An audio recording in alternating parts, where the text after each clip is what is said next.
Waste Bengal board की कक्षा 7 के हिंदी पद्यखंड पाठ 7। कोई चिराग नहीं है मगर उजाला है की विस्तृत व्याख्या नीचे दी गई है, जो कि आपकी इमेज 1,55,068.jpg का लिंक पर आधारित है। 1. कवि परिचय। जीवन परिचय। इस खूबसूरत गजल के रचयिता डॉक्टर शून्य बशीर बद्र हैं। इमेज 1,01,55,068.jpg का लिंक के अनुसार उनके जीवन की मुख्य बातें निम्नलिखित हैं। जन्म। डॉक्टर शून्य बशीर बद्र का जन्म 15 फरवरी 1936 को कानपुर में हुआ था। पूरा नाम। इनका पूरा नाम सैयद मोहम्मद बशीर है। पहचान। ये उर्दू के प्रख्यात शायर हैं और पिछले 56 सालों से हिंदी और उर्दू जगत में देश के सबसे मशहूर शायरों में गिने जाते हैं। इन्होंने दुनिया के कई देशों में मुशायरों में हिस्सा लेकर आम आदमी के दिलों में जगह बनाई है। योगदान। इन्होंने उर्दू गजल को एक नया लहजा अंदाज प्रदान किया। साहित्य और नाटक अकादमी में उनके उल्लेखनीय योगदान के लिए उन्हें सन 1999 में पद्मश्री से सम्मानित किया गया था। प्रमुख कृतियां। उजाले अपनी यादों के, उजालों की परियां, आस और रोशनी के घरौंदे। 2. गजल के शेरों की सप्रसंग विस्तृत व्याख्या। यह गजल इंसानी हौसले, उम्मीद, विरोधाभासों और सामाजिक एकता को दर्शाती है। आइए इसके एक एक शेर का अर्थ विस्तार से समझते हैं। पहला शेर। कोई चिराग नहीं है मगर उजाला है। गजल की शाख पे एक फूल खिलने वाला है। अर्थ एवं व्याख्या। कवि कहते हैं कि भले ही जीवन के इस रास्ते में सामने कोई प्रत्यक्ष दीपक या चिराग साधन जलता हुआ नहीं दिख रहा है, फिर भी चारों तरफ एक उम्मीद का प्रकाश यानी उजाला फैला हुआ है। यह आंतरिक सकारात्मकता का प्रतीक है। अगली पंक्ति में वे कहते हैं कि उनकी कविता या गजल रूपी पेड़ की टहनी शाख पर एक नया खूबसूरत फूल खिलने वाला है। इसका अर्थ है कि उनके जीवन में या समाज में कुछ बहुत ही सुंदर और नया सृजन होने वाला है, जो निराशा को दूर करेगा। दूसरा शेर।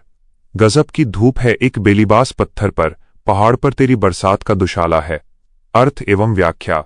बेलीबास का मतलब होता है बिना कपड़ों के या नग्न। कवि यहाँ प्रकृति के विरोधाभास और ईश्वर प्रकृति की कृपा को दिखा रहे हैं। एक तरफ एक खुले नंगे पत्थर पर बहुत ही तेज और कड़कती हुई धूप पड़ रही है, जो संघर्ष और कठिनाई का प्रतीक है। वहीं दूसरी तरफ उसी विशाल पहाड़ पर ईश्वर की कृपा रूपी बारिश हो रही है, जिसने पहाड़ को दुशाले एक मूल्यवान ओढ़ने वाली शॉल की तरह ढक लिया है। कवि का संदेश है कि जीवन में जहां एक ओर कठोर कठिनाइयां धूप है, वहीं दूसरी ओर सांत्वना और राहत की वर्षा भी है। तीसरा शेर। अजीब लहजा है दुश्मन की मुस्कुराहट का, कभी गिराया है मुझको कभी संभाला है।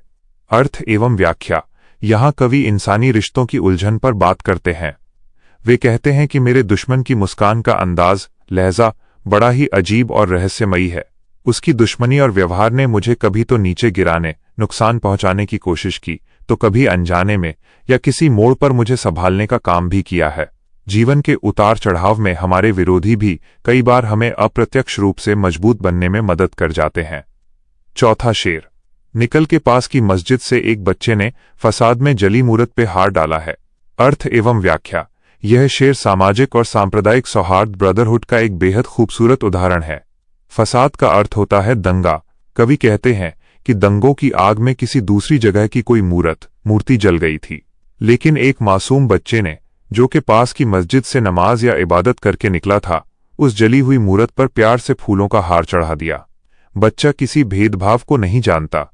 ये शेर संदेश देता है कि नफरत इंसानों ने पैदा की है, मगर बच्चों की मासूमियत और मोहब्बत हर मजहब की दीवारों को तोड़कर अमन का रास्ता दिखाती है। पांचवां शेर। तमाम वादियों में सहरा में आग रोशन है, मुझे खिजा के इन्हीं मौसमों ने पाला है। अर्थ एवं व्याख्या। सहरा का अर्थ होता है रेगिस्तान और खिजा का अर्थ होता है पतझड़ का मौसम। कवि कहते हैं कि सुंदर घाटियों, वादियों से लेकर सूखे रेगिस्तान तक हर तरफ एक अजीब सी तड़प या आग जल रही है, जो कि संघर्ष की प्रतीक है। वे अंत में कहते हैं कि मुझे जीवन के किसी आरामदायक या सुखद मौसम ने नहीं, बल्कि खिजा यानी पतझड़, दुखों और विपरीत परिस्थितियों के मौसम ने पाल पोसकर बड़ा और मजबूत बनाया है। मनुष्य दुखों और संघर्षों से तपकर ही निखरता है। 3. मुख्य संदेश, कंक्लूजन। बशीर बद्र की ये गजल हमें सिखाती है कि चाहे परिस्थितियां कितनी भी कठिन क्यों ना हो, हमें अपनी उम्मीद का उजाला कभी बुझने नहीं देना चाहिए। समाज में फैली नफरत को सिर्फ मोहब्बत और बच्चों जैसी मासूमियत से ही खत्म किया जा सकता है, और जीवन के संघर्ष ही इंसान को असल मायने में जीना सिखाते हैं।